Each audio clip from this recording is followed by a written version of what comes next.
that he helped write the Carolina, where does it say it somewhere? Original Constitution of Carolina here, right? And in this, he was an advocate for slavery.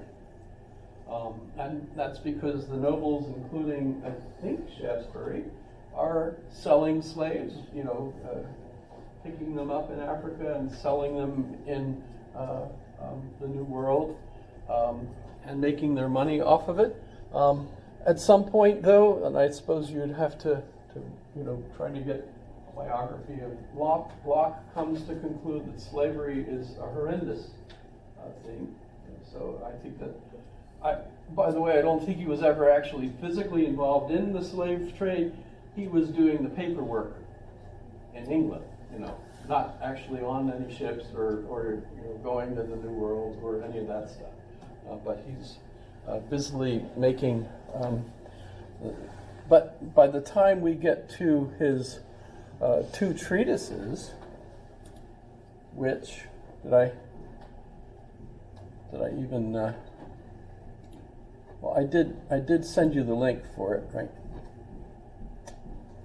The two treatises. I'm not sure where I might have it now. If I even put it up here.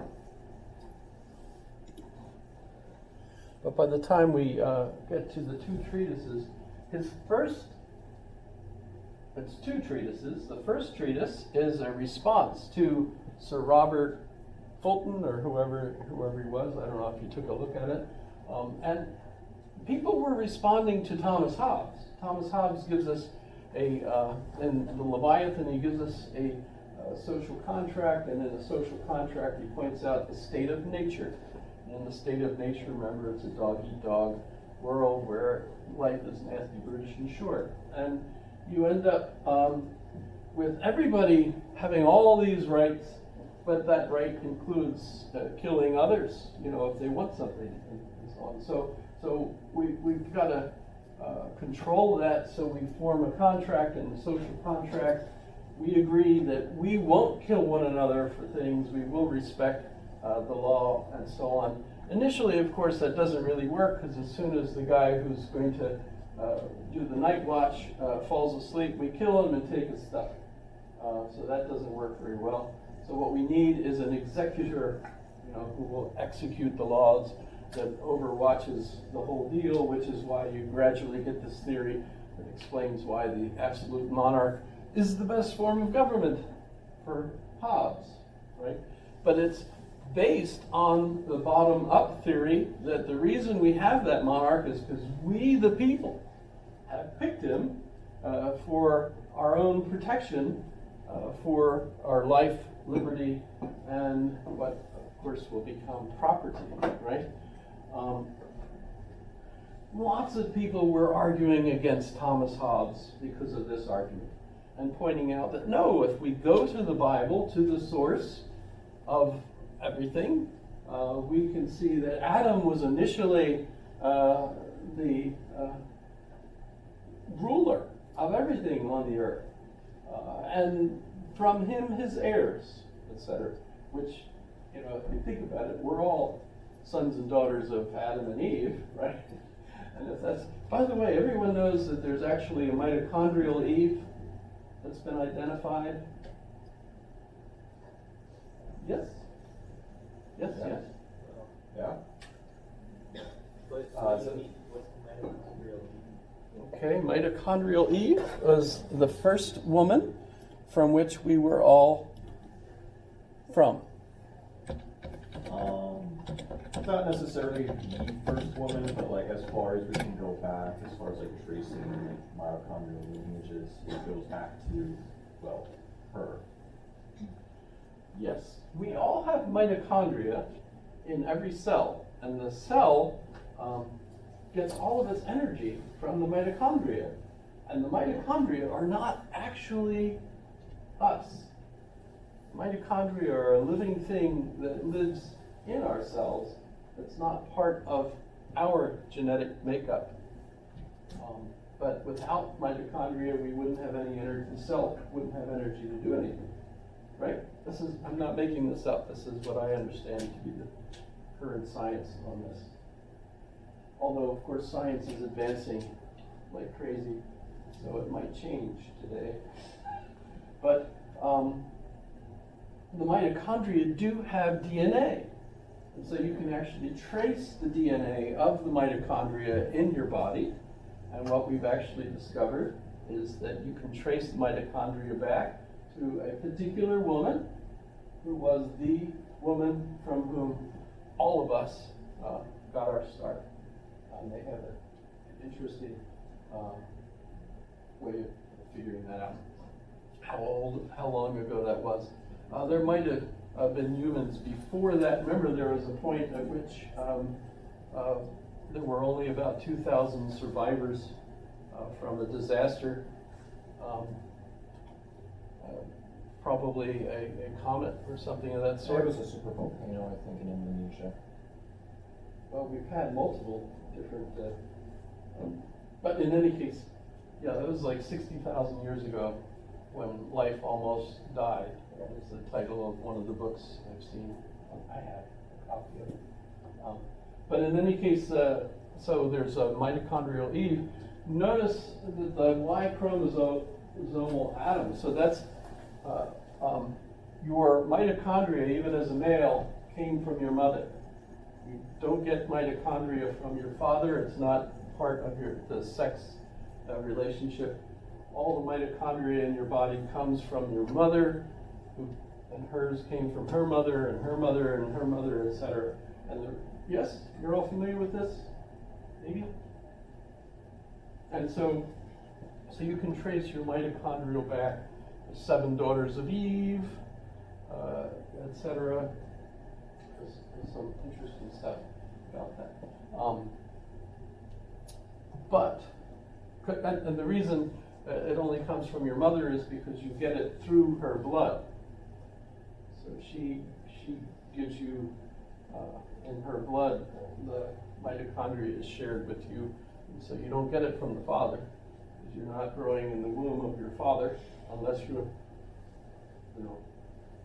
old, it's a tumor, right? That's from the movie Baby, which is just a joke, so forget it.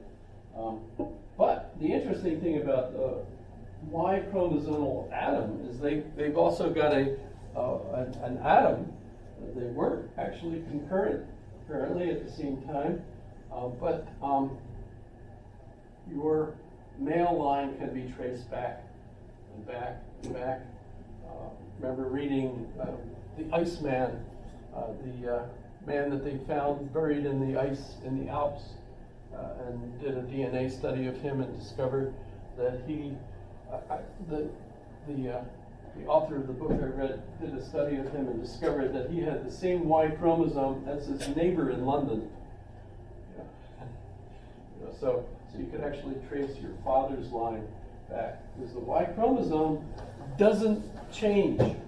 It's the same from male to male, and doesn't interact with the, it triggers that the fetus will be male, or it doesn't, but it doesn't actually change the characteristics somehow of the fetus. Does that make sense? I don't know, but in any case, so you can trace the Y chromosome. So when we talk about Adam and Eve, that's just neat, that there is actually a biological Adam and a biological Eve that we can actually refer to. So sorry about that. I'll throw that in there. But John Locke is responding in the first treatise to the people that are arguing that its government can be clearly understood as absolute authority from top down based on the Bible. And John Locke in that first treatise goes through very, very specifically refuting every single argument he can find in that those arguments to prove that no, there is no government, basically that you can trace from the Bible's authority to the king, or how many kings do you have? Which king is the new king?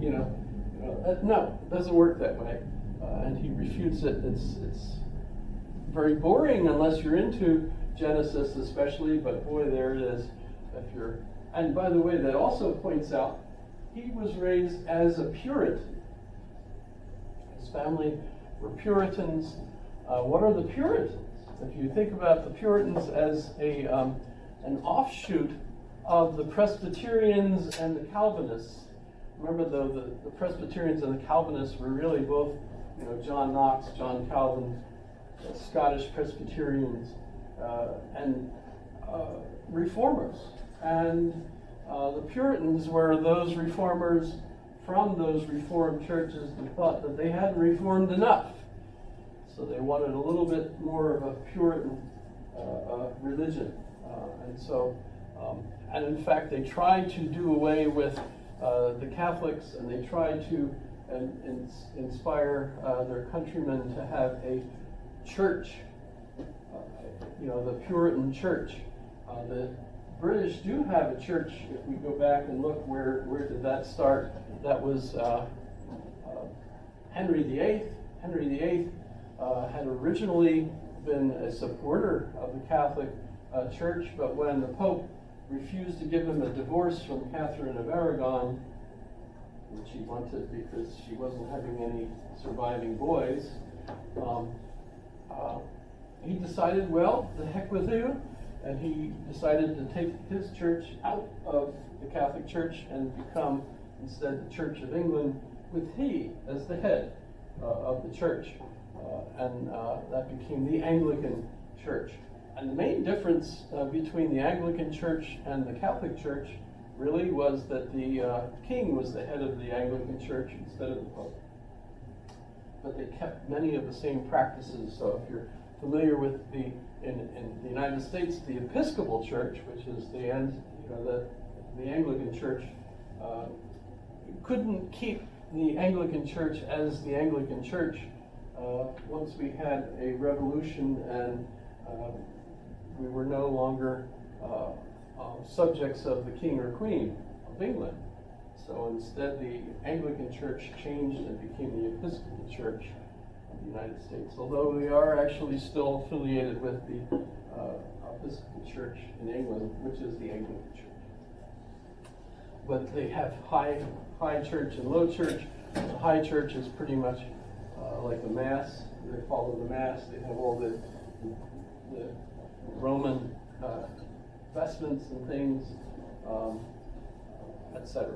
The low church is very close to Methodism, which actually became Methodism with the John Wesley and his brother, who started preaching to the lower classes because they need religion too. And so you get some interesting.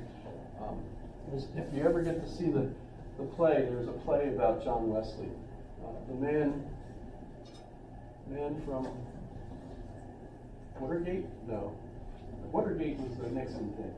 I forget, but I've seen it. There's usually a guy that goes around and puts on the play at the Episcopal churches. We've had some occasions for that here. But the Puritans wanted a more strict church, and so John Locke grows up in that church. And notice that the Presbyterians, the Calvinists, are where, remember we talked about the Scottish invention of the modern world, and that's because it's based on the people voting for their minister, voting for their government, and we've got that continuing on then into this social contract theory.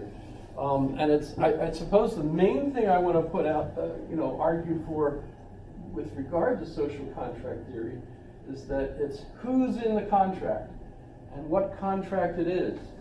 A contemporary situation that I've watched, watching the news over years, I especially remember when feminists had a conference in Beijing, and they were clearly so thrilled that they were going to be able to go to Beijing and have an impact on the women in China, because the women in China just didn't realize that, you know, they had rights that weren't being, you know, allowed. You know, women's rights and things. They thought, once we're there in Beijing, we'll have an impact on all the women. Well, they got there, and number one, the Chinese didn't let